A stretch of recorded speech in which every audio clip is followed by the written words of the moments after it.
Hello दोस्तों, welcome to PW only IAS. दोस्तों, स्वागत है आप सभी का आज के सेशन के अंदर, जहां पर हम आज एवरेज टॉपिक को डिस्कस करेंगे। ये टॉपिक एग्जाम के पर्सपेक्टिव से डेफिनेटली पॉइंट है। लगभग 1 से 2 सवाल हर साल हमें एवरेज टॉपिक से देखने को मिलते हैं। तो बहुत सारे अलग अलग तरह के क्वेश्चंस यहाँ से देखने को मिलते हैं। मैं सारे टाइप ऑफ क्वेश्चंस आपको करवाने की कोशिश करूंगा आज के सेशन के अंदर, राइट। चलिए स्टार्ट करते हैं। पहले समझते हैं कि आखिर what do you exactly mean by the word average. देखो, जब हम बात करते हैं ना एवरेज की, एवरेज का अर्थ होता है सेंट्रलाइजिंग टेंडेंसी। क्या मतलब सर इस चीज का? ये तो बहुत ही टेक्निकल वर्ड आपने यूज कर दिया। नहीं, टेक्निकल कुछ भी नहीं है इसके अंदर। डोंट वरी, मैं अभी समझा दूंगा। जैसे मान लो आपके पास बहुत सारी टर्म्स हैं। मान लो 7, 13, 21, 4, 9, 18, ऐसे बहुत सारी टर्म्स हैं। मैं आपको अगर ये बात बोलूं कि यार मुझे ना कोई ऐसा नंबर बताओ जो कहीं ना कहीं इन सभी को एक तरह से इनका सेंट्रलाइजिंग टेंडेंसी हो, यानी कि एक ऐसा नंबर मैं डिपिक्ट करने की कोशिश कर रहा हूं जो इन सभी को रिप्रेजेंट करने की कोशिश करे। आप लोगों ने कई बार ना, जैसे बॉडी का मास कई बार देखा होगा कि अलग अलग पार्ट्स के अंदर डिफरेंट डिफरेंट मास होता है, तो उसको हम अगर सिंगल नंबर से डोनेट करने की कोशिश करते हैं, वही हमारा दरअसल में एवरेज बन जाता है। जैसे फॉर एग्जाम्पल, अगर इन्हीं नंबर्स का मुझे एवरेज लेना हो तो मैं पता क्या करूंगा, मैं इन 6 के 6 नंबर्स को 7, 13, 21, 4, 9 और 18, इन सबको मैं ऐड कर दूंगा। ठीक है, सबको ऐड कर दिया मैंने 6 नंबर्स को, और नीचे मैंने इनको 6 से डिवाइड कर दिया। तो यानी कि ऊपर समझना, ऊपर क्या किया मैंने, सब का सम ले लिया। नीचे डिनोमिनेटर में क्या ले लिया, नीचे में कितने टोटल नंबर हैं वो ले लिया मैंने। यानी कि न्यूमरेटर में आ गया सम ऑफ ऑब्जर्वेशंस, डिनोमिनेटर में आ गया मेरा नंबर ऑफ ऑब्जर्वेशंस। जब मैं ये वैल्यू को कैलकुलेट करने की कोशिश करता हूं तो क्या बनेगा, आप देख पाओगे 20, 41, 45, 54, 18, 72/6, ये बन जाएगा 12। ये 12 क्या आया? आप बोलोगे सर ये 12 और कुछ नहीं बल्कि ये 12 क्या है, ये 12 है एवरेज। तो मैं जो बात कर रहा था ना, इन सारे नंबर्स का, डिफरेंट डिफरेंट ऑब्जर्वेशंस का, अगर मुझे सेंट्रलाइजिंग टेंडेंसी निकालनी हो, उसी को मैं एवरेज बोल देता हूं। कैसे निकालेंगे? ये आपके सामने फॉर्मूला आ गया। सारी क्वांटिटीज का सम कर देंगे, divide by number of quantities है कितनी। जैसे इस केस में किया, हमारे पास 6 नंबर ऑफ क्वांटिटीज थी या 6 नंबर ऑफ ऑब्जर्वेशंस थी, तो उन सबको जोड़ कर दिया, उनको ऐड कर दिया, एंड डिनोमिनेटर में नंबर ऑफ क्वांटिटी या नंबर ऑफ ऑब्जर्वेशन से मैंने उसको डिवाइड कर दिया। तो जो चीज आएगी वो आएगी मेरी ऑब्जर्वेशन। सर और कोई एग्जांपल? बिल्कुल, देखो आजकल आईपीएल भी चल रहा है, ठीक है। लेट्स से जैसे अभी तक 3 मैच हो गए हैं, ठीक है ना। मान लो विराट कोहली ने 3 मैचेस के अंदर कुछ रन बनाए। मान लो एक मैच में 80 बनाए, ठीक है ना। एक मैच में मान लो 10 रन बनाए, एक मैच में मान लो 40 रन बनाए।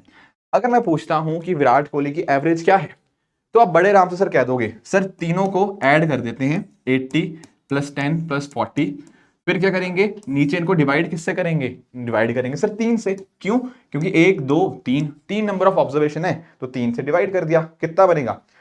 ये बनेगा 130/3, और वो आपका 43.33 बन जाएगा। यानी कि इतनी एवरेज चल रही है आपके विराट कोहली की। Getting it?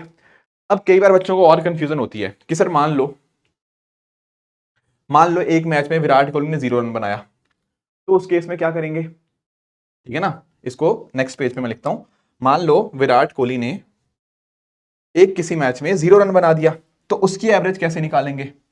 The answer is, फिर यहां पर हम 0 ऐड कर देंगे, और नीचे नंबर ऑफ ऑब्जर्वेशन अब 3 नहीं रहेंगी, नंबर ऑफ ऑब्जर्वेशन 4 हो जाएंगी। तो यानी कि आंसर क्या बनेगा, 130/4, और वो आपका आ जाएगा 32.5। Getting it? काफी बच्चे कंफ्यूज इसलिए रहते हैं, उनको लगता है सर 0 इसको क्यों ऐड करना, या फिर उसको नंबर ऑफ ऑब्जर्वेशन में क्यों ऐड करना। नहीं, करना है वो चीज भी, क्योंकि 0 भी तो वो खेले ही है ना, तो नंबर ऑफ ऑब्जर्वेशन में वो भी काउंट करेंगे अगर वो 0 भी है। फॉर एग्जाम्पल, और मैं आपको बताता हूं, जैसे एक और एग्जाम्पल से समझना है इस मुद्दे को। मान लो एक आपकी फैमिली है, ठीक है ना। क्या है? जैसे आपकी फैमिली होती है। अब फैमिली में मान लो आपकी फैमिली में जैसे 5 लोग हैं, या ठीक है ना, मान लो 5 लोगों की फैमिली है। अब इसमें हो सकता है आपके पापा कमाते हो 50,000 रुपए, आपके मम्मी कमाते हो 40,000 रुपए, आपके जो बड़े भाई हैं वो कमाते होंगे 20,000 रुपए, आपकी जो बहन है वो कमाती होंगी 10,000, और आप कुछ भी नहीं कमाते। तो ऐसे केस में अगर कोई आपसे पूछे कि आपकी फैमिली की एवरेज इनकम कितनी है, तो क्या करेंगे, इन सभी पांचों को सम, यानी कि 50 प्लस 40 प्लस 20 प्लस 10 प्लस 0 और डिवाइड करेंगे पांचों के पांचों से। ठीक है ना, भले ही आप नहीं कमाते पर आप फैमिली का हिस्सा तो हो, तो आप भी नंबर ऑफ ऑब्जर्वेशन के अंदर आओगे, तो डिवाइड बाय 5 ही होगा। तो इसको भी कैलकुलेट कर सकते हो, ये बनेगा 120/5 जो कि आपका आ जाएगा 24,000 रुपए इज द एवरेज। तो इस तरह से सारी की सारी ऑब्जर्वेशंस आप लोगे, उनका सम कर दोगे, उनको डिवाइड कर दोगे नंबर ऑफ ऑब्जर्वेशन से, तो जो आपका आंसर बनेगा वही आपका एवरेज हो जाएगा। यहां तक आई होप आपको कोई दिक्कत होनी नहीं चाहिए। तो ये फॉर्मूला बिल्कुल याद रखना, आपके ज्यादातर क्वेश्चन जो होंगे वो कहीं ना कहीं इसी पर्टिकुलर क्वेश्चन से हो जाएंगे, इसी पर्टिकुलर फॉर्मूला से। ठीक है, एक दो चीजें छोटी छोटी आपको और पता होनी चाहिए। जैसे फॉर एग्जाम्पल, अगर मान लीजिए मैं ना कुछ टर्म्स आपको लिख के देता हूं, जैसे 4, 8, 10, 2, 9, 15। ठीक है, और मैं आपसे ना इसकी एवरेज नहीं पूछ रहा, मैं पूछ रहा हूं कि एवरेज कितनी हो सकती है। तो ध्यान रखना, एवरेज जो होती है ना, इस पर्टिकुलर टर्म्स में सबसे मिनिमम वैल्यू कितनी है, मिनिमम वैल्यू है 2। सबसे मैक्सिमम वैल्यू कितनी है, सबसे मैक्सिमम वैल्यू है 15। तो कोई भी आपकी जब भी सीक्वेंस होती है ना, तो ध्यान रखना आपकी उस सीक्वेंस की जो भी एवरेज आएगी वो मिनिमम से ज्यादा होगी and at the same time maximum से हमेशा कम होगी। ऐसा क्यों? ऐसा इसलिए क्योंकि जब हम बात करते हैं एवरेज की, एवरेज क्या है, सेंट्रलाइजिंग टेंडेंसी। तो आप नोटिस करो, क्या किसी चीज की एवरेज उसकी मैक्सिमम वैल्यू से ज्यादा हो सकती है? कभी भी नहीं हो सकती। And at the same time किसी भी सीक्वेंस की क्या जो एवरेज होती है वो मिनिमम वैल्यू से छोटी हो सकती है? सर वो भी नहीं हो सकती। यानी कि आपकी एवरेज ना वो minimum value of the terms and maximum value of the terms के बीच में ही कोई ना कोई नंबर होती है। कोई कंफ्यूजन यहां तक? ठीक है, एक छोटा सा और आप समझो यहां पे। अगर मान लो कोई टर्म्स थी, लेट्स से 2, 9, 5, 3। ठीक है, एक और ले लेते हैं, मान लो 1। ये 5 टर्म्स थी। ठीक है, जब मैं इनकी एवरेज निकाल रहा हूं तो नोटिस करना, इनकी एवरेज आपकी आती है, इनको ऐड करो, 11, 16, 19, 20, इनकी एवरेज आ जाएगी 20/5। तो इनकी एवरेज आती है 4। कुछ प्रॉपर्टी सिखा रहा हूं। अगर मान लो मैंने इन सभी टर्म्स के अंदर क्या कर दिया, सभी टर्म्स के अंदर कुछ वैल्यू ऐड कर दी। मान लो मैंने इसके अंदर +2 कर दिया, इसके अंदर भी +2, इसके अंदर भी +2, इसके अंदर भी +2। पांचों टर्म्स के अंदर जब +2 ऐड करूंगा, सेम नंबर पांचों टर्म्स के अंदर ऐड करूंगा, तो ये बन जाएगा 4, ये बनेगा 11, ये बनेगा 7, ये बनेगा 5, ये बनेगा 3। इनको एक बार सॉल्व करना, ये बन जाएगा आपका 30, सम आ जाएगा 30, 30/5, इनकी एवरेज आ जाएगी 6। तो मैं कहना पता क्या चाह रहा हूं, जब आप सीक्वेंस के सारे नंबर्स में सेम चीज को ऐड करते हो, तो जो आपकी नई एवरेज आती है ना, वो भी उसी नंबर से ऐड हो जाएगी। अगर मैं सारे नंबर्स के अंदर +2 मैंने किया, तो जो नई एवरेज बनेगी ना, वो पुरानी एवरेज के अंदर आप +2 कर दोगे, वही सेम चीज बनेगी। तो इसी को बोलते हैं एडिशन प्रॉपर्टी ऑफ एवरेज। अगर आप सेम नंबर सारी की सारी टर्म्स के अंदर ऐड कर देते हो, तो उससे एवरेज के अंदर क्या चेंज आता है, एवरेज भी उतना ही नंबर से ऐड हो जाती है। इन अ सिमिलर वे ये चीज सब्ट्रैक्शन के लिए भी ट्रू है। अगर आपकी कोई सीक्वेंस थी, आपने उस सीक्वेंस में से सेम नंबर को सब्ट्रैक्ट कर दिया, तो जो नई एवरेज आएगी उसमें से भी वही नंबर आप सब्ट्रैक्ट कर दीजिएगा। This is the operation on आपका subtraction. In a similar way क्या ये चीज मल्टीप्लिकेशन के लिए भी ट्रू है? ट्राई कर लेते हैं। मान लीजिए आपके कुछ 3 टर्म्स मानते हैं, 5, 3 और 8। अब जब इनका मैं एवरेज निकालने की कोशिश करूंगा, ठीक है ना, इसको आप थोड़ा कैलकुलेशन पर्पसेस के लिए 7 ले लीजिए। मान लीजिए 3 टर्म्स थी, 3 टर्म्स का मैंने एवरेज निकाला, तो मैंने नोटिस किया इनका सम है 15। 15 को 3 से डिवाइड करूंगा तो एवरेज इसकी 5 आती है। अगर मान लो मैंने इन सब को 3 से मल्टीप्लाई कर दिया, या किसी भी नंबर से मल्टीप्लाई कर दिया, मान लो 3 से ही मल्टीप्लाई कर लेते हैं। जैसे मैं तीनों को 3 से मल्टीप्लाई करूंगा, तो ये बनेगा आपका नया नंबर 15, ये बनेगा 9, ये बनेगा 21। इनका जरा सम ऐड करो, आप बोलोगे सर ये आएगा 45/3 और वो आपका आ जाएगा 15। तो दरअसल में ना यहां पर मल्टीप्लिकेशन के लिए भी ये चीज बिल्कुल बिल्कुल ट्रू है। जब भी आप किसी नंबर्स जो जितना भी सीक्वेंस है उनके अंदर सेम नंबर को अगर आप मल्टीप्लाई करते हो, तो जो रिजल्टेंट आता है उनकी जो एवरेज निकलेगी वो उस पर्टिकुलर प्रीवियस एवरेज का भी मल्टीप्लिकेशन ही हमें देखने को मिल जाएगा। आई होप यहां तक किसी को कोई भी दिक्कत नहीं होगी, राइट? ठीक है, अब एक काम करते हैं, एक क्वेश्चन की तरफ चलते हैं जिसके माध्यम से आप मुझे बताइएगा कि आपके हिसाब से इसका आंसर क्या होना चाहिए। बताओ, यहां पूछा है average number of pens with the 3 people is 40। If all of them purchased 4 pens more, what will be the average number of pens with them now? देखो, उसने कहा है कि पुरानी एवरेज थी 40। अब क्या हुआ है, अब सब ने, अंकित ने भी, अर्पित ने भी, आकाश ने भी, सब ने 4-4 पेन ज्यादा ले लिए हैं। तो क्या आएगा, नई एवरेज क्या आएगी? आप बोलोगे सर सब ने 4 ऐड हुए ना, तो हम पुरानी एवरेज के बीच में भी 4 ऐड कर देंगे, तो एक्चुअली हमारी एवरेज डायरेक्टली आ जाएगी 44। कैलकुलेट करने की जरूरत ही नहीं। कुछ लोग यहाँ पे पहले एवरेज का फॉर्मूला लगाएंगे, average equal to sum upon number, फिर पुरानी एवरेज या पुराना सम निकालेंगे, उसमें नए सम को जोड़ेंगे। कर सकते हो ऐसे भी, मुझे कोई दिक्कत नहीं है उस चीज के अंदर, पर आप नोटिस करो उससे कहीं ना कहीं आपका आंसर बहुत लंबा बन जाएगा, आपका कैलकुलेशन काफी लंबी हो जाएगी। पर अगर आप डायरेक्टली, आपको पता है कि जब भी आप किसी चीज को आप एड ऑन करते हो सब के सब एलिमेंट्स के अंदर, तो नई एवरेज पुरानी एवरेज के अंदर वही सम ऐड हो जाता है। आओ चलो एक क्वेश्चन और देखते हैं। यहां पर देखो, a student on her first 3 test received an average score of n points. If she exceeds her previous average score by 20 points on her 4th test, what is the average score for the first 3 test? देखो, करने के बहुत सारे तरीके हो सकते हैं, पर मैं सबसे इजी आपको बताता हूं। आप लोगों को कभी भी ना एवरेज के अंदर ये फॉर्मूला भूलना ही नहीं है, average is equal to sum upon number. अब अगर हम बात करें पहले 3 टेस्ट की, तो उसने हमें लिख दिया क्या, पहले 3 टेस्ट में उसका एवरेज था, क्या था एवरेज, उसका एवरेज था n। तो इसको फुल करो, एवरेज उसने बोल दिया एवरेज है n, सम हमें पता नहीं है, और नंबर कितना है, पहले 3 टेस्ट, तो उसमें n बन जाएगा, मतलब नंबर बन जाएगा 3। तो सम क्या बन जाएगा, सम बन जाएगा 3n। ये तो था पहले जो सम हुआ करता था।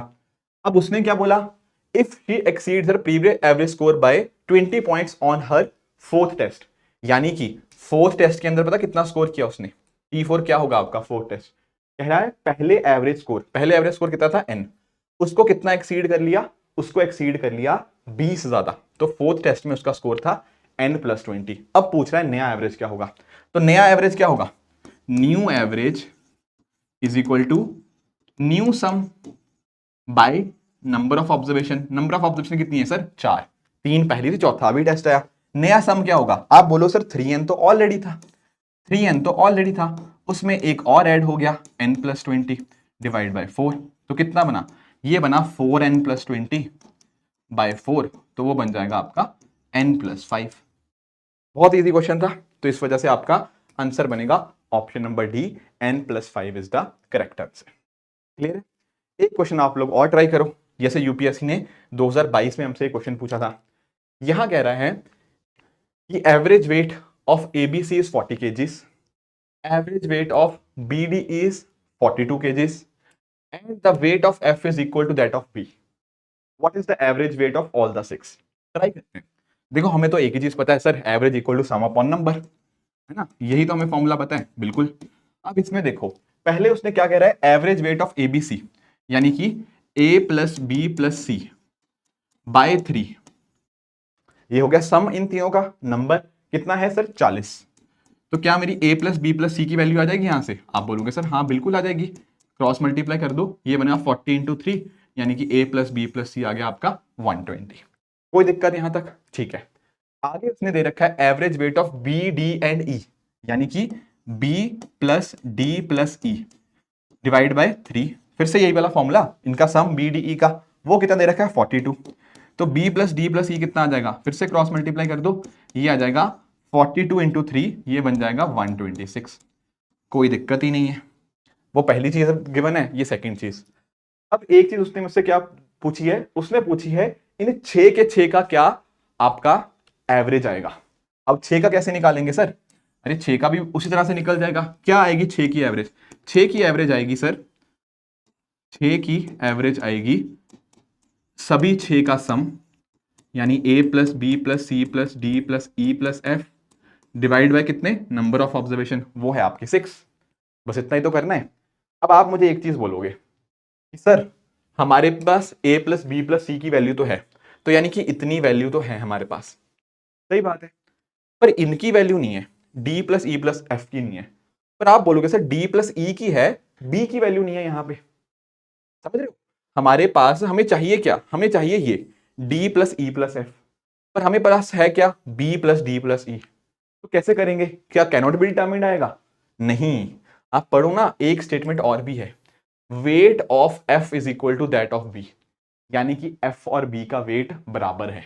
तो मुझे बताओ, अगर f और b बराबर है, अगर क्या है, f और b अगर बराबर हैं, तो क्या मैं ये कर सकता हूं कि इस b की जगह मैं f डाल दूं?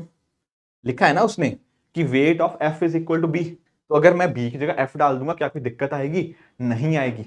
और नोटिस करो, हमें क्या चाहिए था, d plus E plus F, वो तो लिखा हुआ है d plus E plus F. तो बस हो गया question. a plus B plus C की वैल्यू कितनी है sir, 120। d plus E plus F की वैल्यू कितनी है, वो है 126, डिवाइड बाय 6, इसको सॉल्व करो, ये कितना बना 246 बाय 6, और वो आपका बन गया कितना 41। बस अगर आपने ये स्टेटमेंट ना पढ़ी होती ना, तब आप इस क्वेश्चन को ना कर पाते, तो इसलिए इसका आंसर बनेगा ऑप्शन नंबर सी, 41 kgs। कोई डाउट किसी को? क्लियर है? ये बिल्कुल कंसेप्चुअल क्लैरिटी थी with regards to average. I hope ये चीज आप समझ गए होंगे कि इनको हम कैसे करते हैं, राइट? इनफैक्ट ना कुछ मैं प्रैक्टिस क्वेश्चंस भी इस शीट के अंदर मैंने ऐड किए हुए हैं, स्लाइड्स के अंदर ही, वो आपको मेरे जो टेलीग्राम चैनल है वहीं पे आपको मिल जाएंगे, जो कि आप यहाँ पे स्कैन करके, अदरवाइज आप अपने टेलीग्राम पे डाल के वहां पर इस पीडीएफ को आप एक्सेस कर सकते हो। चलो अगले कॉन्सेप्ट की तरफ बढ़ते हैं, that is middle number concept. क्या है इस चीज का अर्थ, मिडल नंबर कॉन्सेप्ट का? देखिए, आप लोग ना अरिथमेटिक प्रोग्रेशन समझते होंगे। क्या समझते होंगे? Arithmetic progression. क्या होता है अरिथमेटिक प्रोग्रेशन? अरिथमेटिक प्रोग्रेशन कुछ ऐसा होता है जिसमें ना कॉमन डिफरेंस होता है। जैसे फॉर एग्जांपल कोई नंबर है 2, 4, 6, 8, 10। अब इसमें पता क्या है, जो टर्म्स हैं उनमें फर्क कितने कितने का है? आप बोलोगे सर दो दो का, दो दो ऐड करते रहो आगे आगे, एंड अकॉर्डिंगली अगला अगला नंबर आपको मिलता रहेगा। ऐसी चीज को हम बोलते हैं अरिथमेटिक प्रोग्रेशन। ध्यान रखना, जब भी आपका अरिथमेटिक प्रोग्रेशन होता है ना, उसके अंदर एवरेज निकालने का बहुत ही सिंपल तरीका है। वैसे तो दो तरीके हैं, मैं दोनों आपको समझाता हूं कैसे निकाल सकते हैं। एक तो तरीका डेफिनेटली ये है कि आप सबको ऐड कर दो, जैसे फॉर एग्जांपल ये टर्म्स दिख रही है 5, एक तो आप बोलोगे सर हम पांचों को ऐड कर देते हैं, average equal to sum upon number, तब हमारा आ जाएगा, कर लो 2 + 4 6, 12 20 30, तो ये बनेगा सम बनेगा 30, और टर्म्स है 5, तो ये बन जाएगा इसका एवरेज आ जाएगा 6, राइट? ये तो मैंने किया ट्रेडिशनल तरीके से, पर नाम देखो कॉन्सेप्ट का क्या है, मिडल नंबर कॉन्सेप्ट। क्या मतलब होगा इस चीज का? जब भी आपका ऐसे ना एपी है आपके सामने और उसमें ऑड नंबर ऑफ टर्म्स देखने को मिलती हैं, क्या दिखती हैं? ऑड नंबर ऑफ टर्म्स, तो वहां पर जो मिडल टर्म होगी, क्या होगी सर? मिडल टर्म जो होगी, वो मिडल टर्म ही आपकी एवरेज है। और आपके सामने देख भी लिया आपने, हमने अभी निकाला उसका एवरेज। तो इस तरह से ना जब भी आपका एपी होता है उस केस के अंदर और आपकी टर्म्स भी ऑड है, तो वहां पर आपको एवरेज निकालने की जरूरत ही नहीं है। आप डायरेक्टली बोलोगे सर बीच वाली टर्म जो आएगी ना वही उसकी एवरेज है। क्या ये बात क्लियर हुई? अब कुछ लोग मेरे से पूछेंगे कि सर ये तो तब ट्रू है जब नंबर ऑफ टर्म्स ऑड है। बिल्कुल सही बात है। मान लो इवन नंबर ऑफ टर्म्स है, लेट्स से 2, 4, 6, 8, 10 और 12। अब इसका अगर एवरेज निकालना हो, इसका भी मैं आपको बता देता हूं। एवरेज देखो, एक तो पहले ट्रेडिशनल तरीके से देखते हैं, एवरेज सम अपॉन नंबर।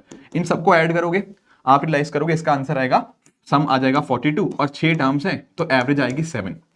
तो ऐसे केस में पता क्या होता है, ऐसे केस में या तो आप ऐसा कर लो, क्योंकि देखो यहां पर तो इवन नंबर ऑफ टर्म्स है, जो आपके बीच के दो है ना, क्योंकि आप बता नहीं ना पाओगे मिडिल टर्म कौन सी है, आप इनके बीच में बोलोगे, तो 6 और 8 का आप देख लो, 6 + 8 14/2, वो भी आपका 7 ही आएगा। या तो आपने वैसे देख लिया कि इन दोनों के बीच का जो हुआ, या फिर ना एक जनरलाइज फॉर्मूला पता क्या होता है, जब भी आपकी एपी होती है उस केस में आप एवरेज निकाल सकते हो first term plus last term divided by 2। For example इस वाली एपी के अंदर फर्स्ट टर्म क्या है, आप बोलोगे सर 2, लास्ट टर्म क्या है, वो है आपकी 12, तो आपका एवरेज कितना आ जाएगा, वो आ जाएगा 14/2 यानी कि 7। ये वाला फॉर्मूला हमेशा हमेशा एप्लीकेबल है अगर आपकी एपी होती है, चाहे ऑड हो चाहे इवन हो। पिछले वाले में भी करके बता देता हूं, जैसे ये वाली एपी थी, इसका एवरेज निकालना हो क्या करेंगे, first term plus last term by 2। First है आपका टर्म 2, लास्ट टर्म है 10, इसको सॉल्व करोगे आपका एवरेज आएगा 6। क्या ये बात समझ आई? एक तो हमें पता है average equal to sum upon number, वो हम करना जानते हैं। इसके अलावा मैंने आपको बताया एवरेज जब एपी होती है तब कैसे निकाल सकते हैं, first term plus last term by 2। And उसके साथ ही साथ अगर वो एक ऑड नंबर ऑफ टर्म्स होती हैं उसके अंदर, तो आपकी उस टर्मिनोलॉजीज का मतलब उसकी पूरी सीक्वेंस का जो मिडल टर्म होता है ना, दैट इज योर एवरेज। ये तीन चीजें अगर पता होंगी, कभी भी मिडल नंबर कॉन्सेप्ट वाले क्वेश्चंस कभी भी गलत नहीं होंगे। ठीक है सर, ये थ्योरी तो समझ आ गई। अब एक दो क्वेश्चन अगर आप प्रैक्टिस करवा दो तो हमें थोड़ी और कॉन्फिडेंस आएगा। बिल्कुल करवा देंगे। जैसे फॉर एग्जांपल इसको देखो, ध्यान से पढ़ना और सोचना कैसे करेंगे। यहां कह रहा है 7 कंसेक्टिव नंबर्स हैं। अब मुझे बताओ कंसेक्टिव का मतलब क्या होता है? कंसेक्टिव मतलब जो साथ साथ होते हैं। तो ये एपी है, ठीक है ना, आपको आइडिया लगना चाहिए। कंसेक्टिव जैसे मान लो 2 3 4, ये कंसेक्टिव नंबर है, एक के बाद एक आ रहा है, बिल्कुल सही बात है। तो ऑब्वियसली 2 3 4 क्या है, वो भी सर एपी है। तो इस तरह से इसने बोल दिया कि 7 ऐसे नंबर्स हैं जो साथ साथ हैं, मतलब बिल्कुल नेक्स्ट टू नेक्स्ट है, ठीक है, तो वो एपी में होंगे बिल्कुल। अब वो एक चीज कह रहा है, if 45 is the mean, mean भी एवरेज ही होता है, ठीक है, एवरेज को ही आप मीन कहते हैं। If 45 is the average of first 3 such numbers. अब मान लो जैसे फॉर एग्जांपल 7 नंबर्स हैं, मान लो T1 T2 T3 T4 T5 T6 और T7, ठीक है ना। अगर ये कुछ x है तो x+1 x+2 x+3 इस तरह से ये टर्म्स है, क्योंकि एक एक ज्यादा है उससे।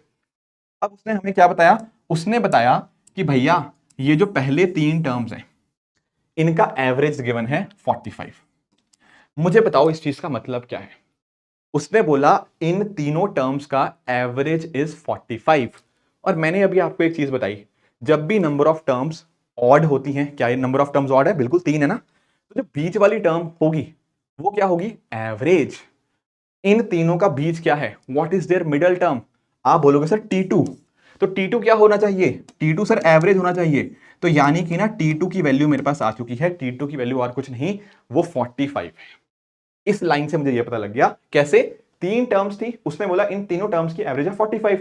और हम जानते हैं जब नंबर ऑफ टर्म्स ऑड होती हैं तो middle number is the average, तो यानी कि ये वाली टर्म क्या है, 45। अब मुझे एक नंबर पता लग गया ना, मुझे सारे के सारे नंबर पता लग जाएंगे। कैसे? अरे लिखा है ना कंसेक्टिव, अगर ये 45 हुआ तो इससे पिछले वाला क्या होगा 44, इससे अगले वाला क्या होगा 46, उससे अगला 47, उससे अगला 48, उससे अगला 49, फिर अगला हो गया 50। सारे के सारे टर्म्स मुझे पता लग गए। पर पूछा क्या है, उसने पूछा है what is the mean of all the 7 numbers. ये सातों के सातों जो टर्म्स हैं इनका एवरेज क्या होगा। अब आपने नोटिस किया सर 7 टर्म्स थी, ऑड नंबर ऑफ टर्म्स हैं, तो बीच वाली जो टर्म होगी वही इसकी एवरेज होगी। कौन सी है इन सातों की बीच वाली टर्म? अरे ये वाली चौथी टर्म जो होगी, यही तो बीच वाली टर्म है, तो यही इसकी एवरेज है। तो आंसर क्या बनेगा, आंसर बनेगा ऑप्शन नंबर ए 47। क्लियर हुई है बात? 10-15 सेकंड का बस क्वेश्चन है, अगर आपको लॉजिक क्लियर होता है। वरना बहुत सारे लोग अलग अलग तरह से ट्राई करने की कोशिश करते हैं, बट अगर आपको मिडिल नंबर कॉन्सेप्ट की क्लैरिटी हो गई है ना, विद इन सेकंड्स आप ऐसे क्वेश्चन सॉल्व कर पाओगे। एक काम करते हैं, एक क्वेश्चन और ट्राई करते हैं ताकि पूरी क्लैरिटी मिल जाए, कोई दिक्कत आए ही ना। जैसे यहां पे बात करो, यहां पे कह रहा है देयर आर 13। पहले ना इसमें थोड़ा कॉम्प्लेक्सिटी भी है, पर एक कोशिश करना खुद ट्राई करके मुझे कमेंट्स में बताना इसका आंसर आपके हिसाब से क्या निकला। ट्राई करते हैं इसको। There are 13 two digit consecutive odd digit numbers. If 39 is the mean of first 5 such numbers, what is the mean of all 13 numbers? अब यहां पे 13 नंबर्स की बात है, पर एक चीज जो आपको बहुत बहुत ध्यान से पढ़नी है, इसमें ना एक वर्ड यूज हुआ है, कंसेक्यूटिव ऑड नंबर्स। पिछले वाले में कंसेक्टिव था, यहां पे कंसेक्टिव वर्ड यूज हुआ था। तो अगर एक 45 था ना, तो उसके पिछले वाला 44 और अगले वाला 46 था। पर यहां कंसेक्टिव ऑड है, यहां पर मतलब क्या होना, जो डिफरेंस है उनमें दो दो का फर्क है। कंसेक्टिव मतलब साथ साथ एक एक का डिफरेंस था, कंसेक्टिव ऑड का मतलब दो दो का फर्क आएगा। ये यहां पे कैच था, अगर आपने इसको नहीं पकड़ा होगा तब आपका आंसर गलत आया होगा। बट एनीवेज आते हैं इस मुद्दे के ऊपर। अब उसने हमें क्या कहा है, if 39 is the mean of first 5 numbers, ये टर्म 1, ठीक है, ये टर्म 2, ये टर्म 3, ये टर्म 4 और टर्म 5, ऐसे टोटल 13 टर्म्स हैं, नो डाउट अबाउट इट। पर उसने कहा इन पांचों का जो एवरेज है वो कितना है 39। अब 5 टर्म सर क्या है, एपी में है, बिल्कुल सही बात है। तो 5 टर्म्स का जो मिडल टर्म होगा, मिडल टर्म क्या है, T3, ये होगी इसकी एवरेज। तो यानी कि T3 और कुछ नहीं, वो है आपकी 39। और अगर आपको ये 39 मिल गया है तो आगे पीछे वाले नंबर अब मिल जाएंगे। अब ऑड है ना, तो पीछे पीछे जाएंगे, ये आएगा 37, ये आएगा आपका 35, ये आएगा आपका 41, ये आएगा आपका 43। ऐसे आप 13 के 13 नंबर लिख सकते हो। पर क्या लिखने की जरूरत है? नहीं। उसने पूछा है 13 नंबर्स का मीन क्या है। अब ये सारे 13 नंबर्स यहां तक ऐसे कंटिन्यू करते रहो T13 तक, ये सारे के सारे क्या हैं, एपी के अंदर है। तो इस एपी का मिडल टर्म क्या होगा? आप बोलोगे सर जो T7 होगा ना, वो मिडल टर्म होगा और वही उसकी एवरेज होगा। तो बस अगर T5 43 था तो T6 45 है, तो T7 क्या आ जाएगा, 47। तो 47 ही इसका भी आपका एवरेज निकल के आएगा। तो इसका आंसर भी ऑप्शन नंबर ए ही है। क्या ये बात समझ आई? इस तरह से आप इसको कर पाओगे। बस ये ध्यान में रखना है, कंसेक्टिव ऑड की बात कर रहा है या कंसेक्टिव की बात कर रहे हैं, उस हिसाब से 1 ऐड होना या 2 ऐड होना है, वो वैल्यूज ऊपर नीचे हो सकती हैं। क्लियर है ये बात? ठीक है। तो इस तरह से मिडिल नंबर कॉन्सेप्ट का आप ध्यान में रख सकते हो। ध्यान में यही रखना कि 3 तरह से आप एवरेज निकाल सकते हो। Average equal to sum upon number, अगर वो एपी है तो average is equal to first term plus last term by 2। हर चीज के लिए एप्लीकेबल है अगर वो एपी होती है। और अगर ऑड नंबर ऑफ टर्म्स होती हैं तो जो मिडिल टर्म होती है वही उस पर्टिकुलर एपी की आपकी एवरेज हो जाती है। चलो ठीक है, ये मिडिल टर्म वाले कॉन्सेप्ट्स क्लियर हो चुके हैं हमारे। अब आओ अगले कॉन्सेप्ट के ऊपर। अगला कॉन्सेप्ट है पर्सन ऐड और पर्सन रिमूवल का। देखो हालांकि ना यहाँ पे 2 तरह के क्वेश्चन आते हैं पर्सन ऐड या पर्सन रिमूव के हिसाब से। एक तो होते हैं थोड़े कंसेप्चुअल वाले, और एक होते हैं जिनमें काफी अच्छी खासी कैलकुलेशन करनी पड़ती है। कैलकुलेशन वाले बाद में आएंगे, पहले कुछ लॉजिकल वाले समझते हैं। कि मान लो एक ग्रुप था, उस ग्रुप में से बंदा बाहर गया या बंदा एंटर हुआ, उसके हिसाब से एवरेज को फर्क क्या पड़ेगा। टोटल 3 मैं क्वेश्चन इसके अंदर लाया हूं। अगर ये तीनों क्वेश्चन समझ आ जाएंगे, आपके ये वाले क्वेश्चन में कोई दिक्कत कभी भी नहीं आएगी। बस ध्यान से सोचने की जरूरत है इन क्वेश्चन को। ठीक है, एक क्वेश्चन आई थिंक यूपीएससी ने पूछा हुआ है, 2 एडिशनली मैंने डिस्कस यहाँ पे करूंगा मैं। तो अगर वो तीनों क्वेश्चन आपने क्लैरिटी से समझ लिए ना, ये क्वेश्चन पक्का ही पक्का आपके ठीक होंगे। फॉर एग्जाम्पल ये पहला क्वेश्चन है, in a class there are 3 groups A B and C. If one student from group A and 2 students from group B are shifted to group C, then what happens to the average weight of the students of the class? समझना इस मुद्दे को, मैं आपको diagram के through समझाता हूं। मान लो सर ये है हमारी क्लास, ठीक है। अब उसने क्या कहा है, इस क्लास के अंदर 3 ग्रुप्स उसने बोले। एक है ग्रुप ए के बच्चे, एक है ग्रुप बी के बच्चे और एक है ग्रुप सी के बच्चे। ठीक है, बना लिया। अब उसने क्या बोला, उसने बोला कि एक स्टूडेंट ग्रुप ए से सी में शिफ्ट हुआ और 2 लोग ग्रुप बी से ग्रुप सी के अंदर शिफ्ट हुए। ठीक है, अगर ये शिफ्ट हुए, हमें नहीं पता इनका क्या वेट है। अब वो कह रहे हैं कि क्लास का एवरेज वेट क्या होगा। किसका पूछा है? उसने पूछा है what is the average weight of the class. अब आप एक बात नोटिस करो, एक पूरी क्लास थी, उसमें अलग अलग ग्रुप्स थे। एक ग्रुप का बंदा इधर चला गया, 2 इधर चले गए। पर क्या कोई क्लास के अंदर आया या क्लास से बाहर गया? नहीं। ये तो क्लास में उन्होंने इंटरनली कुछ कुछ किया है कि इधर से बंदा इधर चला गया, इधर से इधर गया, पर इस कमरे से बाहर थोड़ी कोई गया, ना ही कमरे के अंदर कोई आया। Getting it? तो क्लास के अंदर पहले भी इतने ही लोग थे, अभी भी इतने ही लोग हैं, उनका उतना ही वेट है, राइट? तो जब कोई क्लास के अंदर आया ही नहीं या क्लास के बाहर गया ही नहीं, तो एवरेज वेट क्यों ही चेंज होगा? चेंज कहां पे हुआ है? ग्रुप्स के अंदर चेंज हुआ है तो सारे तीनों के तीनों एक ही ग्रुप का ही पार्ट, तीनों के तीनों ग्रुप्स इसी क्लास का ही पार्ट है। तो क्लास के अंदर बदलाव नहीं आएगा, बदलाव आएगा इन ग्रुप्स के अंदर। क्लास का अगर वो पूछ रहा है तो वहां पर तो वो सेम ही रहेगा, क्योंकि ना क्लास के अंदर कोई आया ना क्लास से बाहर कोई गया, ग्रुप्स के अंदर आना देना हुआ है। बट कहीं ना कहीं क्लास के अंदर तो कुछ भी चेंज नहीं हुआ। तो बहुत ही लॉजिकल क्वेश्चन था, इट रिमेन्स द सेम। बस ध्यान से पढ़ना है कि बात हो किसकी रही है। कई लोग इस पे 4 मिनट 5 मिनट वेस्ट करते रहते हैं, पर अगर आपने इसको समझा कि बात किसकी पूछ रहा है, वो क्लास की पूछ रहा है, तो बड़े आराम से आप इसको इजीली सॉल्व कर लोगे। एक क्वेश्चन और आओ, यहां पे समझना है इसको। यहां पर क्या पूछ रहा है? यहां पर पूछ रहा है कि भैया हमारे पास एक है क्लास 1, ठीक है, अब इसको बनाते हैं। मान लीजिए ये मैंने क्लास 1 बना लिया, ठीक है। इसमें 2 ग्रुप्स हैं, एक ग्रुप ए और एक ग्रुप बी, ठीक है। उसी तरह से हमारे पास एक सेकेंड क्लास है, उसमें भी 2 ग्रुप्स हैं, एक है ग्रुप सी, एक है ग्रुप डी, ठीक है। अगर कह रहा है कि एक स्टूडेंट किस चीज का, ग्रुप ए का, कहां शिफ्ट हुआ? ग्रुप सी के अंदर, एंड 2 स्टूडेंट्स ग्रुप बी से शिफ्ट हुए ग्रुप डी के अंदर, okay. Then what happens to the average weight of the students of the class 2? बताओ क्या लगता है, क्या इसमें अब चेंज आएगा? आंसर इज यस, आ सकता है इसमें चेंज, क्योंकि आप नोटिस करो, इसने पूछा है क्लास 2 का क्या बदलाव आएगा, क्लास 2 में क्या बदलाव आ सकता है? Answer is yes. क्यों? क्योंकि भैया दो बंदे नए आ रहे हैं, बी से आ रहे हैं दो बंदे नए, और एक बंदा आ रहा है ए से, तो लोग तो ऐड हुए हैं, नंबर उनका चेंज हुआ है, तो एवरेज भी चेंज हो सकती है, पर क्या वो बढ़ेगी या कम होगी, क्या ये हम कह सकते हैं? आंसर इज मुझे नहीं पता। पता क्यों? मैं आपको समझाता हूं। Let's say just take an example. मान लीजिए ए में कोई ऐसा पर्सन था जो थोड़ा हेल्दी था, जिसका वेट ज्यादा था। अगर तो आपने किसी ऐसे बंदे को यहां पे क्लास 1 से क्लास 2 में शिफ्ट कर दिया, तो क्लास 2 का वेट बढ़ जाएगा, काफी इंक्रीज हो जाएगा। मान लो उसका बहुत ज्यादा वेट था उस बंदे का, मान लो ग्रेट खली या फिर बिग शो की बात कर लेते हैं। अगर उस बंदे को आपने इधर से इधर भेज दिया, तो भैया क्लास 2 का वेट बढ़ जाएगा उस केस के अंदर। उस केस में वहां पे क्लास 2 की एवरेज भी बढ़ जाएगी। उसी तरह से यहां पर भी अगर ये बंदे हेल्दी हुए, तो उनका क्लास 2 का एवरेज वेट बढ़ जाएगा। पर मान लो किसी बहुत ही पतले से पर्सन को, जिसका वेट बहुत ही कम है, अगर वो पर्सन जा रहा हो इधर से उधर, अगर वो क्लास 1 छोड़ के क्लास 2 में गया, तो आप बोलोगे सर क्लास 2 का तो एवरेज नीचे आ जाएगा उस वजह से, क्योंकि उनका जो बंदा नया एंटर हुआ है उसका वेट बहुत ही कम है। तो कहने का मेरा पॉइंट ये है कि हो सकता है वो बढ़े, हो सकता है वो कम हो। It depends on the fact कि पर्सन जो इधर से इधर जा रहे हैं ना, उनका क्या वेट अच्छा खासा है, या फिर वो बहुत ही पतले और उनका वेट बहुत ही कम है।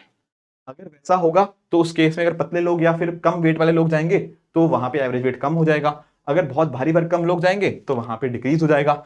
अगर मान लो उसी के इक्विवेलेंट जाते हैं, तो वो सेम भी रह सकता है। तो कहने का मेरा पॉइंट क्या है ना, कहने का पॉइंट ये है कि तीनों के तीनों ऑप्शंस पॉसिबल हैं। वो सेम भी रह सकता है, कम भी हो सकता है, ज्यादा भी हो सकता है। आप ऐसे समझो ना कि मान लो आपका एक दोस्तों का ग्रुप था, एक बाहर से एक बंदा आया। अब हो सकता है वो आपके ग्रुप को बढ़िया बना दे, बहुत बढ़िया, क्योंकि उसकी इंटेलिजेंस अच्छी थी। या फिर हो सकता है वो आपके पूरे के पूरे ग्रुप को खराब कर दे, या फिर आपके पूरे ग्रुप के ऊपर इंपैक्ट ही ना आए। तो डिपेंड करता है कि बाहर वाला जो बंदा आ रहा है वो किस कैलिबर का बंदा है। Do you get my point? तो सारे के सारे रिजल्ट्स यहां पे पॉसिबल हैं, इसीलिए इसका आंसर बनेगा कि no conclusion can be drawn in this particular case. चलो ठीक है, एक और क्वेश्चन ट्राई करते हैं आखिरी, जैसे ये यूपीएससी ने पूछा था।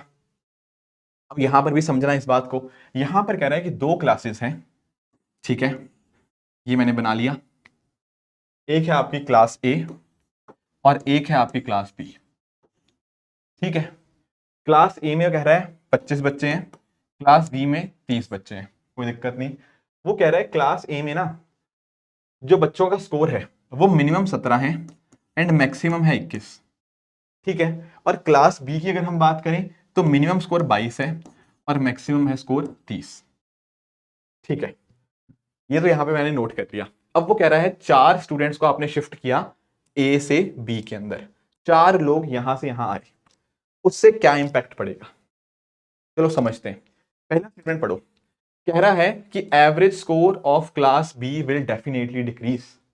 क्या ये बात ठीक है? सोचो, क्या बी का जो वेट वेट नहीं क्या है, एवरेज स्कोर, स्कोर क्या वो कम होगा? अब बहुत सारे लोगों को लगेगा सर कह नहीं सकते, पर ऐसा नहीं है, समझना इस बात को। बी क्लास में ना मिनिमम स्कोर है 22, यानी कि जो सबसे खराब स्टूडेंट है यहां पे, उसका भी स्कोर एग्जाम के अंदर 22 आ रहा है और सबसे अच्छे वाले का 30 आ रहा है। ए में उल्टा क्या है, ए में मिनिमम स्कोर 17 है और मैक्सिमम है 21। ए से आप किसी को भी बी में भेज दो, किसी को भी, मैक्सिमम टू मैक्सिमम क्या उसका स्कोर होगा? आप बोलोगे सर 21 से कम ही होगा, या 21 होगा या 21 से कम ही। तो यानी कि ना जो ए के अंदर बच्चे पढ़ रहे हैं वो नालायक हैं, सबके सब बच्चे नालायक हैं as compare to class B. तो अगर ए के जिनका की मैक्सिमम स्कोर जो 21 था वो बी के मिनिमम से भी कम है, तो आप नोटिस करोगे कि ए का कोई भी नालायक बच्चा, ए का कोई भी बच्चा उधर जाए, वो बी वालों से तो नालायक ही रहेगा। कोई भी बच्चा, इवन अगर आप अपने बेस्ट बच्चे को भी भेज दोगे ना, बी वालों के मुकाबले वो कम ही रहेगा। तो जब नालायक बच्चे यहां से यहां जा रहे हैं इस क्लास के अंदर, तो मुझे बताओ इस क्लास का जो एवरेज स्कोर होगा वो तो अपने आप नीचे आएगा ना, क्योंकि जिस बच्चे को भेजा जा रहा है उसके मार्क्स बड़े कम आते हैं। कोई भी बच्चा यहां से भेज दो, हमेशा हमेशा उसके मार्क्स कम ही रहेंगे, चाहे आपने बेस्ट बच्चे को भेजा चाहे आपने सबसे खराब बच्चे को भेजा, हमेशा क्लास बी वाले बच्चों से उनका स्कोर कम ही रहेगा। तो जो पहली स्टेटमेंट दरअसल में कह रहा है ना कि क्लास बी के बच्चों का एवरेज स्कोर उससे कम होगा, डेफिनेटली इट इज करेक्ट, क्योंकि बी में जो भी नया बच्चा आ रहा है वो क्लास बी वालों से नालायक ही रहेगा। सेकंड स्टेटमेंट की बात करें, average score of class A will definitely increase. क्या ये भी बात ठीक है? The answer is no. मैं आपको समझाता हूं क्यों। क्योंकि जस्ट इमेजिन करना, मान लो अगर क्लास ए का बेस्ट बच्चा बाहर निकल गया, यहां से बाहर चला गया, तो उस केस में क्या होगा? ये जो 4 बच्चे अगर सबसे बेस्ट निकल गए तो उस केस में ना क्लास ए का स्कोर और भी नीचे चला जाएगा, क्योंकि बेस्ट बच्चे वहां से बाहर जा चुके हैं। पर अगर सबसे खराब बच्चा, जिसे 17 नंबर आए थे, अगर वो वाले को बाहर भेजेंगे, सबसे नालायक को बाहर भेज दिया, तो उससे क्लास ए का स्कोर बढ़ेगा। तो ये डिपेंड करेगा कि आप सबसे बढ़िया वाले को भेज रहे हो या सबसे खराब वाले को। उस हिसाब से क्लास ए का स्कोर ऊपर नीचे हो सकता है। पर क्लास बी में जब भी कोई चारों बच्चे जाएंगे ना, वो डेफिनेटली बी वालों से कम पढ़े लिखे ही होंगे, उनका स्कोर कम ही होगा। तो इसलिए क्लास बी का स्कोर तो पक्का ही पक्का कम रहेगा। तो इस वजह से इसका सही जवाब क्या है? Option number A, 1 only. Second आपका करेक्ट है, पहला आपका बिल्कुल ठीक है। राइट, आगे आ जाओ। अगला हमारा टॉपिक इसमें रहेगा करेक्ट वर्सेस इनकरेक्ट का। कई बार आप लोगों ने भी नोटिस किया होगा, जैसे आप लोगों की ना कई बार शीट बनती है। मान लो, जैसे मैं आपको एग्जांपल देता हूं, मान लो मैं कुछ बच्चों के नाम मार्क्स नोट कर रहा था। मैंने क्या किया, ऐसे बताया कि पहले बच्चे के 45, दूसरे के 54, तीसरे के 63, चौथे के 47, आखिरी वाले के 50। ठीक है, ये 5 बच्चों ने स्कोर किया। फिर मैंने देखा यार इनका एवरेज कुछ मैंने निकाला होगा, इनको सम किया होगा, एंड इनका कुछ एवरेज आया। मान लो वट एवर एवरेज जो भी है, ठीक है, या तो ऐड कर लो, ठीक है, बट छोड़, मतलब एवरेज चलो ऐड ही कर लेते हैं, कोई दिक्कत नहीं है। ठीक है, ठीक है, ये आया, ये है इसका स्कोर, मतलब सम आया इनका 259। इसको 5 से डिवाइड करोगे, ये आ जाएगा 51.8। ये तो इनका एवरेज था। पर बाद में ना मैंने थोड़ा और देखा। मैंने पता क्या नोटिस किया? मैंने नोटिस किया यार गड़बड़ हो गई। ये सेकंड वाला जो बच्चा था ना, इसके मार्क्स मैंने 54 लिख दिए, पर एक्चुअल में इसके मार्क्स थे 84। कई बार हो जाता ना, लिखते लिखते हम लोग गड़बड़ मार्क्स कई बार चढ़ा देते हैं रजिस्टर के ऊपर। तो मैंने बाद में नोटिस किया कि यार इसके तो गलत नंबर चढ़ गए हैं रजिस्टर के ऊपर, 54 लिख दिए गलती से, लिखने थे 84। तो मुझसे वो पूछता है फिर कि एक्चुअल एवरेज कितनी होगी? ये तो गलत वाली एवरेज है ना, क्योंकि ये तो नंबर ही गलत हमने वहां पे डाल दिए। तो सही एवरेज क्या होगी, ये हमें निकालने होते हैं।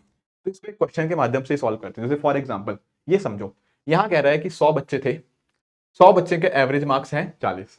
ठीक है, पर बाद में हमें पता लगा कि एक बच्चा जिसके मार्क्स 53 थे, उनको हमने गलती से कितना लिख दिया था? 83। तो पूछ रहा है कि करेक्ट एवरेज कितना होगा। तो आपको ना कुछ नहीं करना, मैं आपको 2 तरीके बताऊंगा इसको सॉल्व करने के। हालांकि मैं आपको सजेस्ट करूंगा कि आप दूसरा तरीका ही फॉलो करो, पर क्योंकि मुझे समझाना है आपको, तो मैं दोनों तरीके से समझाऊंगा। हालांकि इसका शॉर्टकट है वो सेकंड वाला मेथड है। देखो, इसका तरीका तो एक ये होगा कि आपको ना एक चीज पता है, sir average is equal to sum upon number. तो पहले आप नोटिस करो, सर एवरेज थी 40, कितने बच्चों की? 100 बच्चों की। तो मुझे वहां से बच्चों के मार्क्स मार्क्स टोटल मिल जाएंगे। टोटल सम यहां पे आ जाएगा, मल्टीप्लाई कर लो, ये बन जाएगा 4000। तो सम कितना है टोटल? 4000। पर ये है गलत सम। तो करेक्ट सम क्या होगा? आप बोलोगे सर करेक्ट सम ऐसे निकलेगा कि 4000 तो ठीक है, उसमें से जो नंबर गलती से हमने पढ़ लिया, क्या नंबर गलती से पढ़ा? आप बोलोगे सर 83। अरे उसको हटा दो, क्योंकि गड़बड़ वाला नंबर है, ये सही नंबर नहीं है, ये तो मिसरेड हो गया। सही कितना था? सही है 53। तो यानी कि पता क्या किया मैंने, ये मैंने पहले सम निकाल लिया, इसमें से गलत वाले को हटा दिया और सही वाले को जोड़ लिया, तो मुझे सही सम मिल जाएगा। वो कितना आ जाएगा? इसको सॉल्व करना, -30 आ जाएगा, 13970। ये है करेक्ट सम। तो भैया करेक्ट एवरेज क्या होगा? वो होगा correct sum by number. Correct sum कितना है आपका? 3970। टोटल नंबर ऑफ बच्चे हैं 100, ये बन जाएगा आपका 39.7। तो इस तरह से आप इसको सॉल्व कर सकते हो, 39.7। क्लियर है? ये है अपना ट्रेडिशनल अप्रोच, कोई गड़बड़ नहीं है इसके अंदर, बिल्कुल आप ऐसे कर सकते हो। पर इसका ना मेथड 2 भी है, वो भी मैं आपको समझाऊंगा। राइट, उसको भी समझ लेते हैं कि दूसरा तरीका क्या हो सकता है। डायरेक्टली विद इन 10 सेकेंड या 15 सेकेंड आप उसको सॉल्व कर सकते हो ऐसे क्वेश्चंस। कैसे करेंगे? आप बोलोगे sir new average is equal to, पता क्या करना है, इज इक्वल टू पुरानी एवरेज। पुरानी एवरेज मतलब जो गलत एवरेज है सर, वो है 40। अब ये है, यहां तक लिख लिया। अब आगे सुनो सुनो, आगे पता क्या करना है? आगे ना आपको लिखना है क्या? आपको लिखना है सही वाला नंबर। सही नंबर कितना है? 53। गलत वाला नंबर को माइनस करना है, वो कितना है? 83। और सिर्फ इतने पोर्शन को आपने सम से डिवाइड कर देना है। क्या किया मैंने, correct average is equal to incorrect average plus जो सही नंबर है उसको ऐड कर दिया, गलत वाले को सब्ट्रैक्ट कर दिया, डिवाइड बाय 100 सिर्फ इतने से। ऐसा करोगे डायरेक्टली आपका आंसर आ जाएगा। ये कितना आएगा 40 प्लस ये आएगा -30 बाय 100। तो ये क्या बनेगा 40 माइनस 0.3 वो बनेगा 39.7। विद इन 15 सेकेंड्स आपका हो गया। पहला भी तरीका ठीक था, ये जो पिछले स्लाइड पे ऊपर दिखाया ना, ऐसे भी कर सकते हो, कोई दिक्कत वाली बात नहीं है। पर इस तरह से आपको पता होगा कि हाँ नई एवरेज क्या होगी, पुरानी एवरेज प्लस जो सही नंबर है उसको ऐड कर दिया, गलत वाले को माइनस कर दिया, उसको 100 से डिवाइड कर दिया। 100 क्या है, number of students, and accordingly हमारे पास नई एवरेज आ जाएगी। कोई दिक्कत आई होप इसमें हो ही नहीं चाहिए। पर एक क्वेश्चन आप लोग भी ट्राई करो, ठीक है, पहले वीडियो पॉज करो फिर इसका मुझे आंसर बताओ, ठीक है ना। वीडियो पॉज करो और नीचे कमेंट्स में इसका आंसर बताओ कि आपके हिसाब से इसका आंसर क्या होना चाहिए, ठीक है। चलो इसको देखते हैं। अब मैं डायरेक्टली दूसरे मेथड से कर रहा हूं, ठीक है, डायरेक्टली करते हैं। करेक्ट एवरेज क्या आएगी, आप बोलोगे सर गलत एवरेज, गलत एवरेज कितनी है 124, ठीक है। अब क्या करना होता है इसके अंदर, अब जो सही चीजें हैं उनको ऐड करना है, गलत चीजों को हटाना है। आप बोलोगे सर सही चीजें क्या है, सही चीजें हैं 64 और 28, वो लिखा है ना, करेक्ट वैल्यूज आर 64 एंड 28। तो सही चीजों को मैं ऐड कर दूंगा और आपकी जो गलत आइटम्स थी, गलत क्या थी सर 46 एंड 82, क्या है 46 एंड 82, इनको हटा दूंगा। पर डिवाइड किससे करूंगा, डिवाइड करूंगा नंबर ऑफ ऑब्जर्वेशन से। कितनी नंबर ऑफ ऑब्जर्वेशन है 18।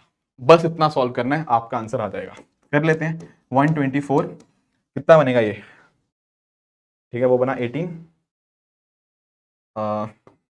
18 माइनस 54 बाय 18, ठीक है, ये -36 बन जाएगा, ठीक है, आपको सॉल्व करना, ये बनेगा -36 और इसको काट देना 18 2 जार, तो दरअसल आंसर बन जाएगा 124 -2, ये आपका आ गया 122।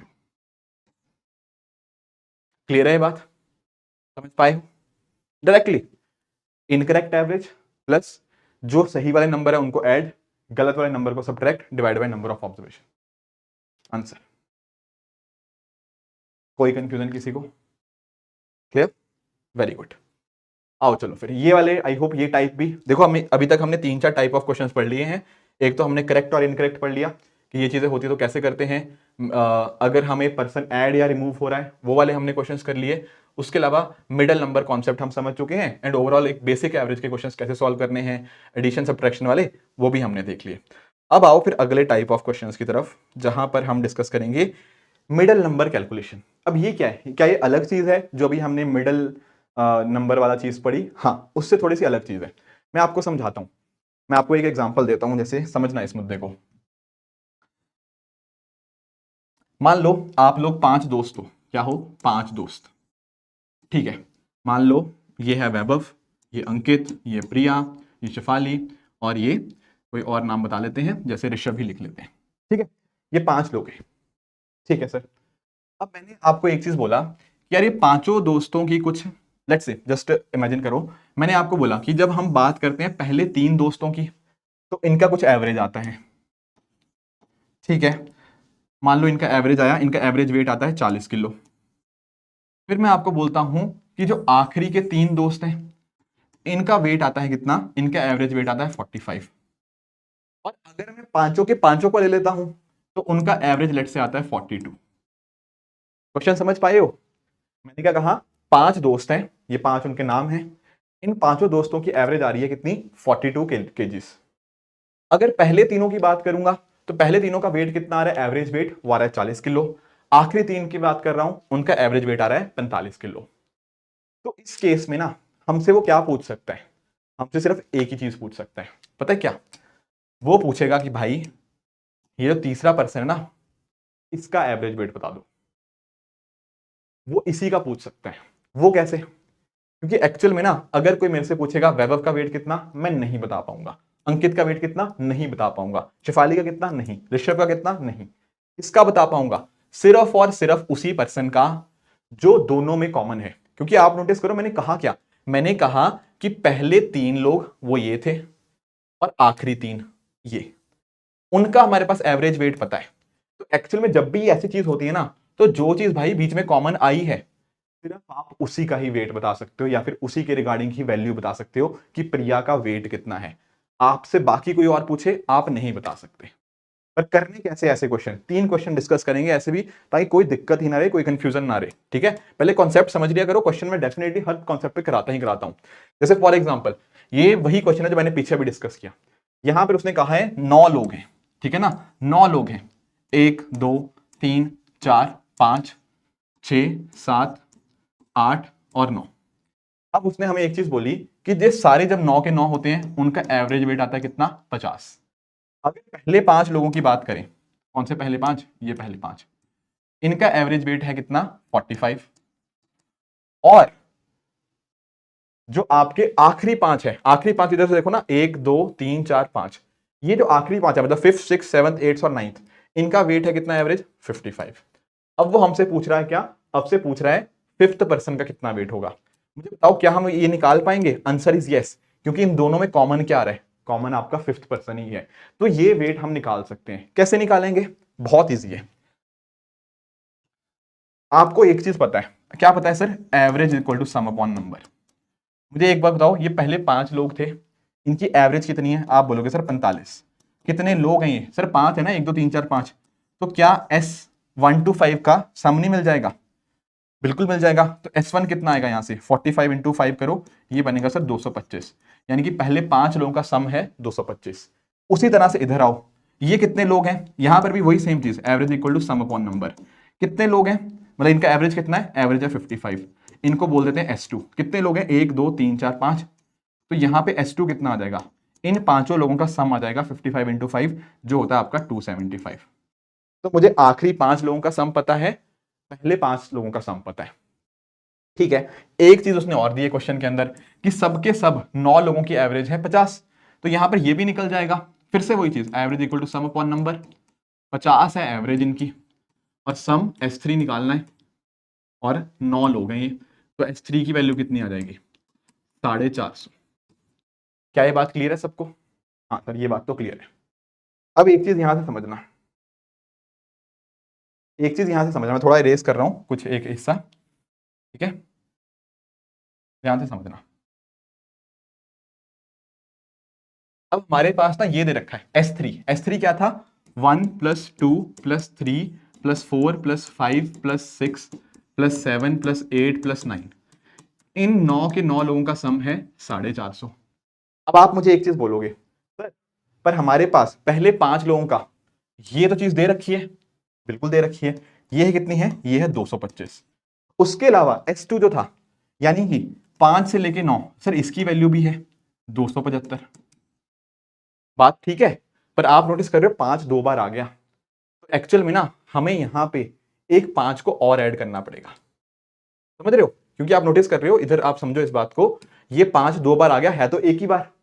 तो इस वजह से हम अगर टर्म 5 को निकालना चाह रहे हैं ना, हमें कुछ नहीं करना, इसको ऐड करो 225, ये कितना है 275, 225 + 275, ये है 1 से 9 का सम, और उसमें 5 भी एक बार इंक्लूडेड है। इसमें से ये माइनस कर दो टोटल को, ये आ जाएगा आपका टर्म 5। कितना बनेगा, 500 - 450, ये बन जाएगा 50। समझे, ठीक है। अगर मैं शॉर्टकट इसका बताऊं, शॉर्टकट बस यही बनेगा कि अगर आपको मिडिल टर्म निकालनी है, क्या निकालनी है, अगर आपको मिडिल टर्म, तो आप क्या करोगे, आप क्या करोगे, शॉर्ट टर्म क्या है, शॉर्टकट क्या है, शॉर्टकट इसका यही है कि पहले आपने 9 के 9 लोगों का सम निकाल दिया, वो आ जाएगा आपका 450। S9 S1 to 5 आपने निकाला, वो आपका आ गया था कितना, 5 × 45, कितना बना ये 225। फिर आपने निकाला S5 to 9, वो कितना आ गया 5 × 55, जो आ गया आपका 275। अब जो कॉमन वाला आ रहा था, कॉमन क्या था, 5th। तो अगर आपको T5 निकालना है ना, आपको कुछ नहीं करना, इन दोनों को ऐड कर देना है, 225 और 275, और इसमें से जो टोटल सम था वो माइनस कर दो, बस ये आपका आंसर। एक क्वेश्चन और ट्राई करते हैं इसी के जैसा, जैसे ये देखो, यहां पर क्या पूछा इसने, यहां पर पूछा इसने हमसे कि average marks obtained by 30 students in a math test is 60, the average marks of first 15 students is 70 and those of last 16 is 50, what is the number of marks obtained by the 15 student.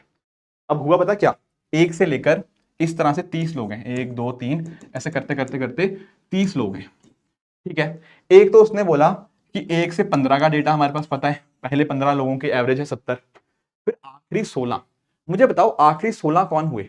आप बोलोगे sir 15 से लेके 30 तक count करो, कितने, 15 से लेके 30 तक, 15 16 17 18 19 20 ऐसे करोगे ना, ये आखिरी के 16 लोग हैं। आप बोलोगे इनमें सर कॉमन आता है, कॉमन आता है भाई ये वाला बंदा। तो एक्चुअल में इस पर्टिकुलर क्वेश्चन के अंदर हम क्या निकाल सकते हैं, हम निकाल सकते हैं 15th पर्सन ने कितने मार्क्स ऑब्टेन किए। कैसे निकालेंगे, बड़े आराम से। आप बोलोगे सर S1 to 30 वो कितना होगा, वो होगा एवरेज है 60, उसको 30 से मल्टीप्लाई करो तो 1 से 30 का आपका एवरेज मार्क्स है 1800, मतलब सम है 1800। सम अगर 1 to 15 निकालना हो तो एवरेज को नंबर से मल्टीप्लाई करो, एवरेज है 70, लोग है 15, 15 इंटू 70 1050। इसी तरह से S15 to 30 ये कितना आएगा, इसमें एवरेज कितनी है आपकी, एवरेज है आपकी 50 और लोग है आपके 16, तो ये कितना आ जाएगा, ये आ जाएगा आपका 800। अब क्या करना है, 15वें लोग के लिए, 15वें पर्सन के लिए मार्क्स ऑब्टेन करने के लिए इन दोनों को ऐड कर देना है, ये आ जाएगा 1850, माइनस कर देना टोटल सम, वो है आपका 1800। तो जब बाकी बची हुई वैल्यू आई ना, ये इसका आंसर आएगा 50। तो एक्चुअल में option number C will be the right answer. बहुत ही इजी और बहुत ही लॉजिकल चीज हम यहाँ पे देख सकते हैं। क्लियर, कोई डाउट किसी को, ठीक है। अब एक क्वेश्चन ये देखो, यहां पर ना ये बस मैंने आपको ये चीज याद रहे इसके लिए क्वेश्चन लेके आया हूं। कई लोग ना ये क्वेश्चन पढ़ते टाइम इसको सॉल्व करने की कोशिश करेंगे, 1-2 मिनट इसके ऊपर लगाएंगे, फिर बाद में सोचेंगे यार ये तो गड़बड़ होगी, टाइम वेस्ट कर दिया। पता क्यों, यहाँ पे नोटिस करो इसने पूछा क्या है, इसने पूछा है ये सेम क्वेश्चन है लास्ट क्वेश्चन की तरह ही, बस इसने आखिर में ये पूछ लिया कि भैया 30th स्टूडेंट का क्या नंबर ऑफ मार्क्स होंगे। मैंने आपको एक चीज बताई थी कि जब भी ऐसा क्वेश्चन आए ना तो उसके अंदर क्या करना है, आपको आपको जो वैल्यू आप निकाल सकते हो वो सिर्फ और सिर्फ आप प्रिया की निकाल सकते हो जो दोनों में कॉमन है। ऐसा नहीं कर सकते कि आपसे कोई पूछे ऋषभ का वेट कितना है, नहीं बता पाओगे, जो चीज कॉमन आ रही है उसी को निकाल पाओगे। तो इस केस में भी आप जब इस तरह से 30 लोग हैं आपके सामने और 15 इधर हैं और आखिरी 16 इधर हैं, कॉमन तो बीच में 15th वाला आ रहा है ना, तो 15th वाले पर्सन की वैल्यू निकाल सकते हो, उसके अलावा किसी भी बंदे का आप मार्क्स नहीं निकाल पाओगे। तो अगर उसने आपसे पूछा 30th का, मुझे नहीं पता, it can not be determined, option D, with in 5 second ये आंसर आना चाहिए।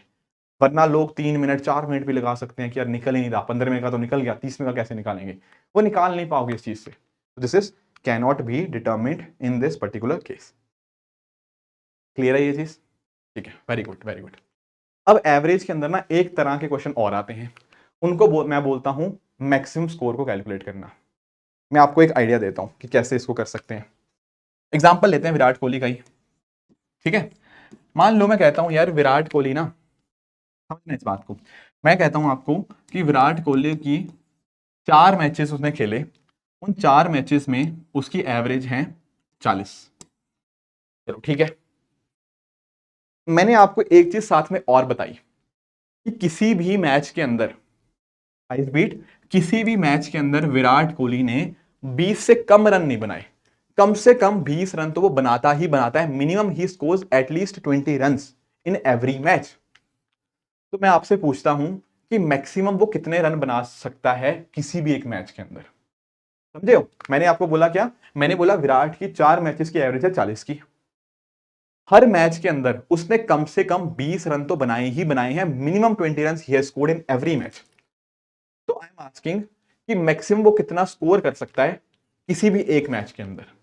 इसको पता कैसे करेंगे, समझना इस मुद्दे को। आपके पास 4 मैचेस की एवरेज है, तो क्या इससे हम सम निकाल सकते हैं, बिल्कुल। आप बोलोगे sir average into number, average है 40, नंबर ऑफ मैचेस है 4, तो यानी कि ना उसने 4 मैचेस में कितने रन बनाए, 160 रन बनाए। यहां तक तो कोई दिक्कत किसी को होनी नहीं चाहिए, बिल्कुल सर। अब अगर इधर बात करते हैं, मैंने बोला कि हर मैच में कम से कम वो 20 रन तो बना ही रहा है, अगर मुझे उसका स्कोर किसी एक मैच में मैक्सिमाइज करना है, किस एक मैच में वो चाहता हूं कि सबसे ज्यादा रन बनाए, तो बाकी 3 में मैं ये चाहूंगा ना कि बाकी 3 में वो मिनिमम रन बनाए। ऐसा क्यों सर, अरे देखो मेरे पास स्कोर तो फिक्स है कि 4 मैचेस में मिला के वो 160 रन ही बना रहा है, तो अगर मुझे चाहता हूं कि एक मैच में मैक्सिमम स्कोर हो तो बाकी तीनों को मिनिमम कर देते हैं, और मिनिमम कितना आएगा सर 20 आएगा। तो यानी कि ना अगर मैं ये अज्यूम करता हूं कि 3 मैचेस के अंदर वो 20-20 रन बनाता है, यानी कि 60 रन बनाता है, तो बाकी का जो चौथा मैच होगा, फोर्थ मैच के अंदर वो बाकी सारे रन बना जाएगा। कितने रन है टोटल उसने बनाने थे 160, 60 मिनिमम वो 3 मैचेस में बनाएगा ही बनाएगा। तो टेक्निकली इस क्वेश्चन में उसका आंसर आ जाएगा 100, यानी कि विराट कोहली एक मैच में सेंचुरी भी बना सकता है। This is the maximum score he can get. समझे इस बात को? एक क्वेश्चन देखते हैं इसके रिगार्डिंग, बल्कि दो देखते हैं। फॉर एग्जाम्पल ये पहला क्वेश्चन, यहां पर कह रहे हैं 7 लोग हैं, उन्होंने एवरेज रन कितने थे, एवरेज उनकी है 40 की, और कम से कम हर बंदा 20 रन तो बनाता ही बनाता है। तो मैक्सिमम पॉसिबल रन कितने बनेंगे? बहुत इजी, सेम ही क्वेश्चन है। आप इसको बोलोगे सर एवरेज कितनी आएगी, 7 इंटू नॉट एवरेज, सम आएगा आपका एवरेज इंटू नंबर जो कि होता है 7 इंटू 40। तो टोटल रन बनाए हैं इन्होंने 280। अब हम चाहते हैं कि एक बंदे का स्कोर मैक्सिमाइज करें। एक बंदे का स्कोर मैक्सिमाइज करना है तो बाकी के जो बचे हुए 6 लोग हैं उनका मिनिमम करना पड़ेगा। मिनिमम कितना है 20। तो रेस्ट का कितना हो जाएगा, रेस्ट लोगों का? आप बोलोगे सर 6 लोग हैं, उन्होंने कम से कम 20 रन तो बनाए ही हैं, तो टोटल उनका 120 रन था। तो बाकी का जो स्कोर बनाया होगा वो 7वें बंदे ने बनाया होगा, कितना 280 माइनस 120, ये आ जाएगा 160 इस केस के अंदर। ठीक है, ऑप्शन बी सही आंसर हो जाएगा। एक क्वेश्चन और देखो, अब ये थोड़ा सा कंफ्यूजिंग क्वेश्चन हो सकता है जो कि 10-15 सेकंड आपके और ज्यादा लेगा। इसको देखो ध्यान से करना। एक बार मैं सबसे रिक्वेस्ट ये करूंगा, प्लीज अगर यहां तक वीडियो देख लिया है ना तो प्लीज एक बार वीडियो पॉज करके मुझे इसका आंसर जरूर बताना कि आप लोगों का आंसर सही निकला या नहीं निकला। चिंता मत करो, मैं बताऊंगा। क्या पूछ रहा है यहाँ पे कि 6 लोग हैं, ठीक है, इनकी एवरेज भी दे रखी है, एवरेज दे रखी तो सम निकल जाएगा, सम निकल जाएगा एवरेज इंटू नंबर बन जाएगा 60 इंटू 6, यानी कि टोटल रन बने हैं 360। कोई डाउट किसी को? नहीं। अब वो कह रहा है कि हर बंदे ने कम से कम 25 रन बनाए हैं, and at the same time किसी भी पर्सन ने, 2 लोगों ने कभी भी सेम रन नहीं बनाए। समझे इस बात को? अगर मेरे रन 25 है ना तो भाई दूसरा बंदा 25 नहीं बना सकता, उसको 25 के अलावा कुछ और बनाना पड़ेगा, उसको 26 बनाने पड़ेंगे, अगले वाले को 27। इस तरह से none of the people have scored the same number of runs. तो जो पिछले क्वेश्चन के अंदर हम कर रहे थे ना कि सबका 20 ले लेते हैं, इस केस में वो नहीं करेंगे। तो इस केस में क्या करेंगे, मिनिमम निकालने के लिए अगर मुझे छठे बंदे का मैक्सिमम करना है, 6 पर्सन का अगर मैक्सिमम करना है, तो मैं चाहूंगा रेस्ट 5 का मिनिमम हो जाए, राइट? वो कितना हो सकता है? आप बोलोगे सर एक तो 25 हो जाएगा, मिनिमम 25 रन तो बनाएंगे। अब अगले वाला बंदा 25 नहीं बना पाएगा, 25 से ज्यादा ही होगा, तो आप बोलोगे सर अगले वाला 26 बना लेगा, उसके अगले वाला 27 बना लेगा, उसके अगले वाला 28, उसके अगले वाला 29। अगर मैं ये नंबर्स अज्यूम करता हूं बाकी पांचों के लिए, तो मैंने ये कंडीशन ट्रू कर दी कि मिनिमम ये 25 रन ही बनाएंगे, and at the same time कोई भी 2 लोग same number of run score नहीं कर सकते। तो इसको अगर आप निकालना चाहो आप निकाल लो, ठीक है। ये बन जाएगा आपका 27 इंटू 5, ये बन जाएगा आपका 135। तो यानी कि 5 लोग मिलकर कम से कम 135 तो बनाएंगे ही बनाएंगे, और इनका अगर स्कोर है 135 और टोटल आपका बना है 360, तो बाकी स्कोर किसने बनाए होंगे, यानी कि मैक्सिमम स्कोर क्या हो सकता है, वो होगा 360 माइनस 135। कितना आ जाएगा? वो आ जाएगा 250। क्लियर? तो option number B will be the correct answer in this particular case. Clear हुआ ये केस? ठीक है, कैसे ऐसे क्वेश्चन हम कर सकते हैं, राइट? अभी तक कोई भी कंफ्यूजन किसी को? ठीक है, वेरी गुड। एक और टाइप ऑफ क्वेश्चन, ये आखिरी टाइप ऑफ क्वेश्चन है एवरेज के अंदर। यहां पर हम ना थोड़े क्वेश्चंस को सॉल्व करेंगे। अभी तक हम ये देख रहे थे कि अगर मान लो कुछ क्लासेस वाले क्वेश्चन किए थे ना अभी थोड़ी देर पहले, जहां पर मैं बात करता क्लास एक है, कुछ लोग इधर जा रहे हैं, कुछ लोग इधर आ रहे हैं, वो वाली चीजें। और यहां पर क्या हो रहा है, वो वाले थे थोड़े थ्योरेटिकल क्वेश्चंस, ये वाले हैं थोड़े कैलकुलेशन वाले क्वेश्चंस। समझते हैं कि कैसे करना है, कि एक एग्जांपल से ही समझते हैं। जैसे फॉर एग्जांपल ये देखो, यहां पर हमसे क्वेश्चन पूछा हुआ है, average score of Virat Kohli 20 innings is 55, ठीक है। In next inning Virat made some runs which help him improving the overall average by 1 run. How much he scored in 21वीं इनिंग। 20 इनिंग्स का हमें पता है कि 20 इनिंग्स तक उसकी स्कोर, जैसे मान लो ना कि अभी तक इतने मैच खेल चुका है, मान लो 20 मैच विराट कोहली खेल चुका है, अभी तक उसकी एवरेज थी 55। अगले मैच जो खेला इसमें कुछ रन बनाए होंगे, हमें नहीं पता कितने रन बनाए, पर इस रन बनाने की वजह से उसकी एवरेज जो पहले 55 थी वो एक इंक्रीज होगी। एक इंक्रीज होना मतलब 56 हो गई है। तो हमसे पूछ रहा है इस वाली मैच के अंदर उसने कितना स्कोर बनाया। क्वेश्चन क्लियर हुआ? ठीक है। अब इसके दो तरह से आप इसको सॉल्व कर सकते हो। पहले मैं ट्रेडिशनल अप्रोच बताऊंगा, फिर मैं आऊंगा कि आपका इसका शॉर्टकट क्या हो सकता है। ट्रेडिशनल तरीका बिल्कुल वही है, average is equal to sum upon number. चीजें हमें दे रखी हैं, कितनी है एवरेज, पहले 55, कितने इनिंग्स के अंदर, 20 इनिंग्स के अंदर। तो क्या मैं S20 निकाल सकता हूं, 20 मैचेस का सम? बिल्कुल। आप बोलोगे सर S20 आपका आ जाएगा 55 इंटू 20, जो कि आपका 1100 होता है। मतलब 20 मैचेस के अंदर उसने इतना रन बना चुका है। फिर अगला केस, अगला केस क्या है, अगले केस में भी average equal to sum upon number. अब वो बोल रहा है उसकी एवरेज एक बढ़ गई, यानी कि जो पहले 55 थी सर अब हो जाएगी वो 56। ये तो 56 हुई हुई, इनिंग भी तो बढ़ गई, पहले 20 मैच थे सर अब हो गए 21 मैच। तो मैं वहां से S21 निकाल सकता हूं, बिल्कुल। मल्टीप्लाई करो 56 इंटू 21, कितना आएगा, इसको 56 इंटू 21 करोगे तो S21 आपका निकल के आ जाएगा 1176। बस आंसर आ चुका है। 20 मैचेस के अंदर उसने इतने रन बनाए थे, 21 मैचेस के अंदर उसने इतने रन बनाए हैं। तो अगर मुझे 21वें मैच में उसने कितना स्कोर बनाया, अगर वो निकालना चाहता हूं तो इसमें से भैया ये माइनस कर दो, कितना आएगा वो 1176 माइनस 1100, वो आ जाएगा आपका 76। यानी कि 21वें मैच में उसने 76 रन 76 रन बनाए थे। क्लियर, लॉजिकल, एक ही formula, average equal to sum upon number. थोड़ा सा कई बार टाइम कंज्यूमिंग हो सकता है, इसके कुछ शॉर्टकट्स लोग होते हैं, मैं आपको शॉर्टकट बता रहा हूं। अगर आपको समझ आए तो बिल्कुल आप शॉर्टकट को यूज कीजिए, नहीं आए तो आप इस तरीके से भी कर सकते हो, कोई दिक्कत वाली बात नहीं है। बस 15-20 सेकंड बच सकते हैं उस शॉर्टकट से, और कुछ नहीं है। डिस्कस कर लेते हैं उसको भी कि कैसे वो क्वेश्चन, यही सेम क्वेश्चन आप शॉर्टकट से कैसे करते हो। ठीक है, एक बार तरीका समझ जाना, मैं 4-5 उसके प्रैक्टिस क्वेश्चन भी करा दूंगा, ताकि आपको ना तरीका अप्लाई करने के अंदर कोई दिक्कत ना आए। समझना ध्यान से, पहले समझ लेना। यहां पर इस साइड पे आप क्या लिखोगे, इस साइड के ऊपर आप ऑब्जर्वेशंस लिखोगे, इस साइड के ऊपर क्या लिखोगे, इस साइड पे आप लिखोगे एवरेज। ध्यान से सुनना, जैसे मैं कह रहा हूं वैसे ही करना। जैसे फॉर एग्जांपल, अब पहले उसकी ऑब्जर्वेशन कितनी थी सर, 20 थी। जब 20 ऑब्जर्वेशन थी तो उसकी एवरेज कितनी थी, 55। राइट है, कोई दिक्कत। नई ऑब्जर्वेशन अब कितनी हो जाएगी, एक इनिंग और खेली ना, तो अब उसकी नई ऑब्जर्वेशन हो जाएंगी 21, नई एवरेज कितनी हो जाएंगी, वो हो जाएंगी 56। ये तो पता ही है, ये तो हमें पता ही है सर ये। ठीक है, अब आपको पता क्या करना है, यहां से यहां देखना है फर्क कितना आया। कितना फर्क आया, आप बोलोगे सर 1 यूनिट ऐड हो गया। यहां से यहां कितना फर्क आया, सर इसमें भी 1 यूनिट ऐड हो गया।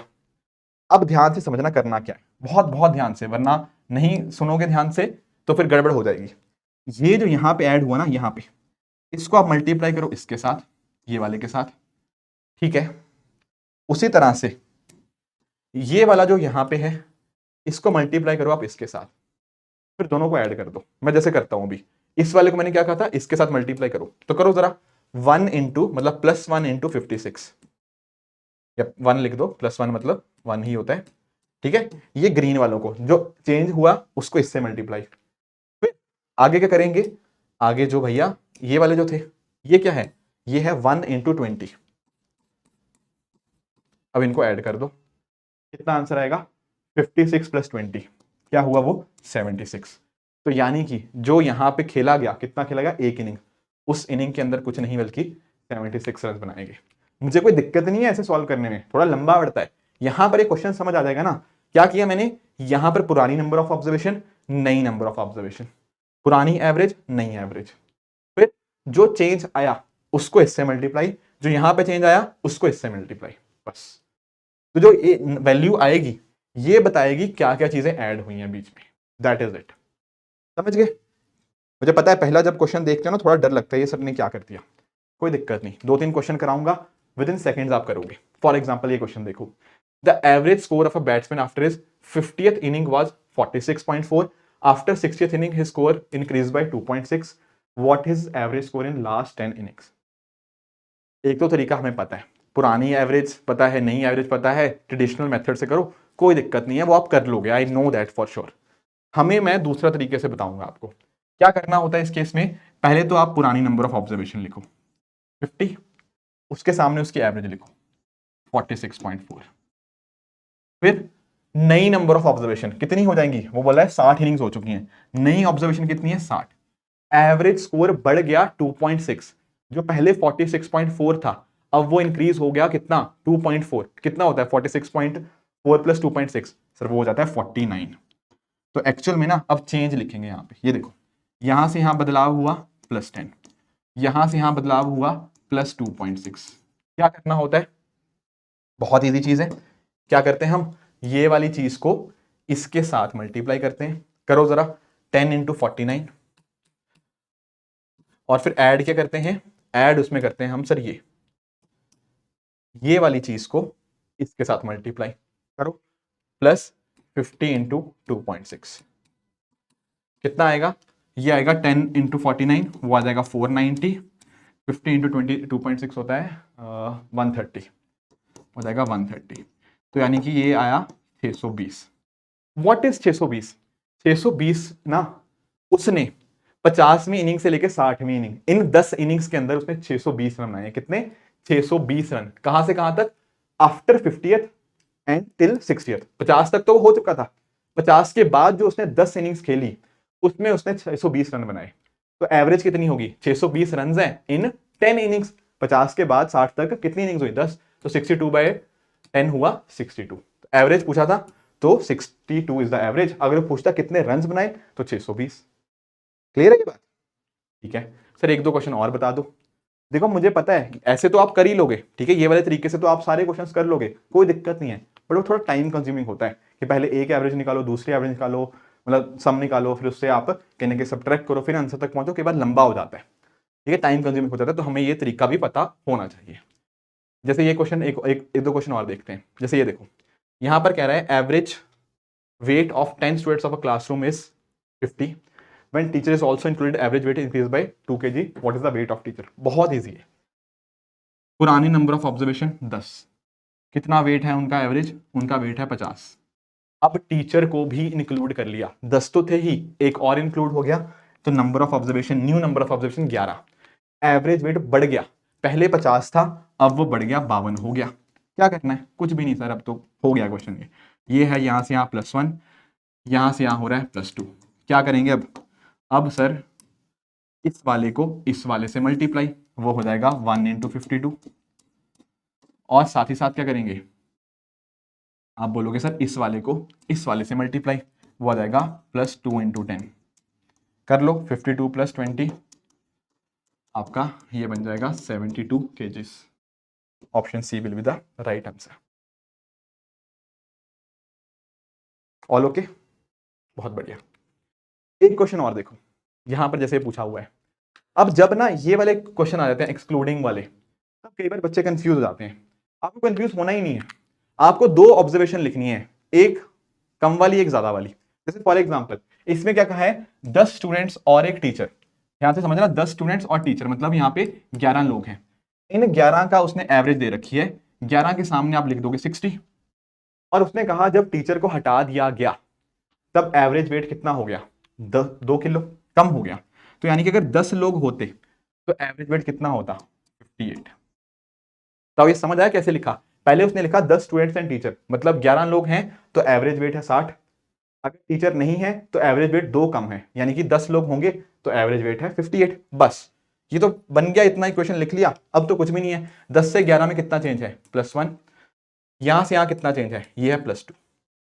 अब कुछ लोग इसमें -2 लिखने लग जाते हैं, देखो उसके लिए आपको वो वैल्यूज आपको ऊपर लिखनी पड़ेंगी, वो वाली। मैं एक्चुअली पता क्या चाहता हूं, मैं आपको चाहता ही नहीं हूं वो सब चीजों में कॉम्प्लेक्सिटी में जाना। आपको बस 2 ऑब्जर्वेशन लिखनी है, पहली ऑब्जर्वेशन पहली एवरेज, दूसरी ऑब्जर्वेशन दूसरी एवरेज। किसी को भी ऊपर लिखो किसी को नीचे लिखो, फर्क नहीं पड़ता। बस आपको साइंस अगर आप ऐसे रखना चाहते हो जैसे मैं करवा रहा हूं, तो आप ऐसा कोशिश करो कि जो कम वाली एवरेज है वो ऊपर आए, ज्यादा वाली एवरेज नीचे आए, दैट्स इट। उससे आपके सारे क्वेश्चन बन जाएंगे। तो जैसे इस केस में अगर आपको देखना हो, जैसे ये रहा आपका 1, तो 1 को क्या करेंगे सर 60 से मल्टीप्लाई, तो वो बनेगा 1 इंटू 60। और जो आपका ये 2 होगा, ये 2 को क्या करेंगे, ये 2 को 10 से मल्टीप्लाई करेंगे, वो बनेगा +2 इंटू 10, और ये बन जाएगा आपका 80, 60 + 2 80। तो इस केस में आपका आंसर आ जाएगा 80। कई बच्चे कंफ्यूज पता क्या होते हैं कि ये 20 को माइनस करना है या प्लस करना है। आप ना एक बार लॉजिकली सोचो, ध्यान से समझना। वो कह रहा है कि जब टीचर थे, जब टीचर साथ में इंक्लूड थे तो वेट था एवरेज 60, टीचर चले जाने के बाद वेट हो जाता है कम, एवरेज वेट कम हो गया। तो क्या आप इससे ये लॉजिक लगा रहे हो कि टीचर जब बाहर गए होंगे तो टीचर का वेट, अगर ओवरऑल वेट कम होता है तो इसका मतलब टीचर का वेट ज्यादा रहा होगा। तो एक्चुअल में ना आप इसका आंसर ऑप्शन ए और डी तो वैसे ही एलिमिनेट कर देते। समझो इस बात को, ऑप्शन एलिमिनेशन भी एक टेक्निक है। क्या कहा मैंने बोला जब टीचर क्लास में मौजूद थे तो एवरेज वेट ज्यादा था, पर टीचर के चले जाने के बाद एवरेज वेट कम हो गया। इसका मतलब क्या है? इसका मतलब यह है कि टीचर का जो वेट था ना वो एवरेज से पक्का ही पक्का ज्यादा था। तो 60 से आंसर ज्यादा ही आएगा आपका जो भी आंसर होगा। तो इस वजह से आपका ए और डी तो वैसे ही गलत हो जाते हैं। तो अगर आपको कभी भी ऐसी कंफ्यूजन आए ना, फटाफट वो लॉजिक लगा लो कि टीचर के जाने से अगर वेट कम हो रहा है ना, एवरेज वेट, तो टीचर का वेट ज्यादा रहा होगा, मतलब बढ़िया बंदा बाहर गया होगा, भारी पर्सन बाहर गया होगा, तभी तो एवरेज वेट नीचे आया होगा। क्लियर है? तो ये भी चीज से हमें हेल्प हो जाती है ऑप्शन लिमिनेट करने के अंदर। कोई कंफ्यूजन होनी नहीं चाहिए किसी के अंदर कि ये माइनस क्यों कर दिया प्लस क्यों कर दिया, नहीं। ठीक है, एक क्वेश्चन और देखते हैं ताकि आपको कोई कंफ्यूजन ना रहे। ठीक है, या दो क्वेश्चन है, ठीक है, दोनों क्वेश्चन कर लेते हैं, डोंट वरी। पहले ये देखो, हाँ, एक second. Average weight of 10 students of a classroom is 60. When teacher is included and one student is removed, the average weight decreases by 2 kg. यहां हुई ना गड़बड़, कोई दिक्कत वाली बात ही नहीं है। हमें अपने कॉन्सेप्ट्स नहीं भूलने। 10 लोग थे, उनकी एवरेज कितना है? 60। अब वो क्या करे, टीचर को इंक्लूड कर लिया, मतलब 11 लोग हो गए, पर एक बच्चे को हटा भी तो दिया, तो वापस से 10 लोग। तो नई ऑब्जर्वेशन कितनी है? 10। उस केस में क्या होता है? वेट 58 हो जाता है।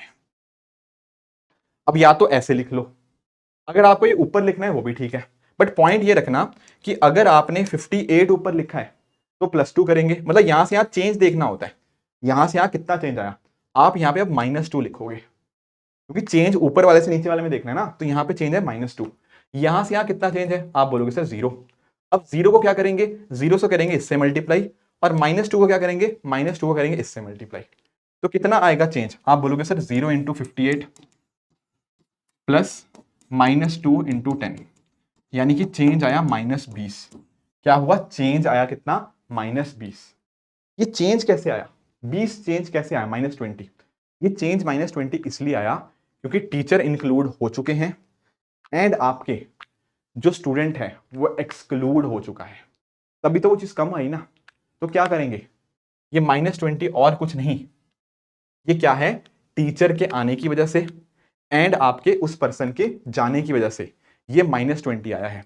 तो एक्चुअल में 40 जो था, जो चेंज माइनस मतलब वेट -20, ये आ जाएगा आपका आंसर 20 kgs।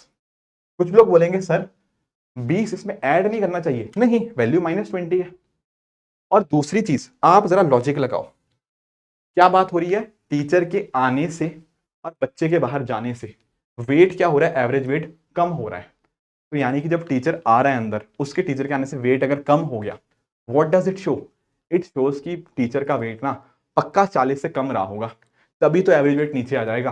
तो वहां से भी अगर किसी कोई सोच रहा था सर 40 में 20 ऐड करेंगे, नहीं, लॉजिकली सोचो ना, टीचर जब आ रहा है अगर उससे वेट कम हो रहा है एवरेज वेट, तो इट मीन्स कि टीचर का वेट 40 से पक्का ही पक्का कम है। तो आपके ऑप्शन सी और डी तो वैसे ही एलिमिनेट हो जाते थे। क्लियर हुआ? एक आखिरी क्वेश्चन।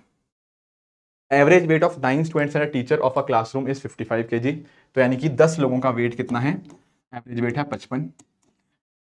जब टीचर को हटा दिया गया और एक बच्चे को इंक्लूड कर लिया गया, उस केस में वेट कितना हो जाता है? 53। टीचर हट गए और एक स्टूडेंट आ गया, तो मतलब 10 लोग थे, एक हटा एक आ गया, तो बाकी भी कितने हो गए? वो भी 10 ही हो गए, कोई दिक्कत ही नहीं है किसी को। यहां से यहां कितना चेंज? यहां से यहां चेंज 0, यहां से यहां कितना चेंज? यहां से यहां चेंज है आपका -2। यही बात है। तो क्या हुआ? चेंज क्या हुआ? आप बोलोगे सर 0 × 53, राइट, प्लस -2 × 10, ये वैल्यू बनेगी कितनी आपकी? -20। बिल्कुल ठीक बात है। अब ध्यान से समझना, अब टीचर यहां पे एक्सक्लूड हुआ है, ठीक है, टीचर क्या हुआ है? एक्सक्लूड हुआ है, तो उसका टीचर का माइनस करना पड़ेगा, मतलब 40 माइनस -20। माइनस क्यों लिया? क्योंकि टीचर एक्सक्लूड हुआ है, तो दरअसल में इसका वेट आ जाएगा 60। तो इस केस में ऑप्शन नंबर सी सही बनेगा। किसी को अभी भी कोई कंफ्यूजन है? ये ऐसे सोच लो, टीचर को हटाया और एक बच्चे को लाए, उससे क्या हुआ? एवरेज वेट नीचे आ गया। टीचर को हटाने से एवरेज वेट नीचे आ रहा है, मतलब टीचर का वेट क्या रहा होगा, ज्यादा रहा होगा। तो इसका आंसर पहली बात 40 से तो ज्यादा ही आना था, तो ए और बी तो वैसे ही गलत हो जाते हैं। ठीक है, तो कभी भी कंफ्यूजन होना कि यार 40 आएगा मतलब 60 आएगा या 20 आएगा, ये 20 हटाने हैं, माइनस करने हैं, 20 ऐड करने हैं, वहां पर बस ऐसे सोच लिया करो कि टीचर के जाने से एवरेज वेट नीचे आ रहा है। एवरेज वेट नीचे तब आएगा जब एक भारी भरकम पर्सन बाहर जा रहा है, तो टीचर का वेट 40 से पक्का ही पक्का ज्यादा रहा होगा। बस इतना ध्यान में रख लोगे, आपके दो ऑप्शन अपने आप लिमिट हो गए, एंड बाकी तो थोड़ा सा कैलकुलेशन है, that is how it is there. एक शॉर्टकट है जो मैंने आपको बताया है, मैं फिर से बता रहा हूं, मुझे कोई दिक्कत नहीं है, आप इसको पूरे लंबे मेथड से भी सॉल्व कर सकते हो। जैसे हमने ये क्वेश्चन सॉल्व किया था, आपने पहले एक एवरेज निकाली, दूसरी एवरेज निकाली, दोनों के सम को माइनस किया, उससे आप निकाल सकते हो। पर कई बार इससे कैलकुलेशन थोड़ी मुश्किल हो जाती है, थोड़ी कैलकुलेशन लंबी हो जाती है। अगर आपने ये कॉन्सेप्ट को थोड़ा सा प्रैक्टिस कर लिया, मैंने 6-7 क्वेश्चन तो प्रैक्टिस करवा ही दी आपके सामने, तो अगर इसमें आपकी कंफर्टेबल होना, तो शायद 15-20-25 सेकंड के अंदर आप ये क्वेश्चन को अच्छे से सॉल्व कर सकते हो। ठीक है दोस्तों, तो ये था आपका आज का एवरेज का टॉपिक। ठीक है, मैं फिर से बता दूं, मैं कोशिश करूंगा कुछ एक प्रैक्टिस शीट आपको इस टेलीग्राम चैनल पे दे दूंगा। ठीक है, इन सब के आंसर्स, इसकी पीडीएफ भी आपको वहीं पे मिल जाएगी। कुछ और भी कॉन्सेप्ट्स होंगे, मैं आपको इसी पर्टिकुलर टेलीग्राम चैनल के ऊपर आपके साथ डिस्कस कर लूंगा। ठीक है, बाकी आप लोग मुझे रीच आउट कर सकते हो इस टेलीग्राम चैनल के ऊपर ही, राइट। तो दोस्तों ये था आज का लेक्चर। आई होप आपको आज का सेशन एंड ये जो टॉपिक था हमारा एवरेज का, बहुत बहुत अच्छे से समझ आया होगा। इसी तरह से आप भी अपने एंड पे हार्डवर्क करते रहिए। Thank you so much for joining today. All the very best, keep working hard.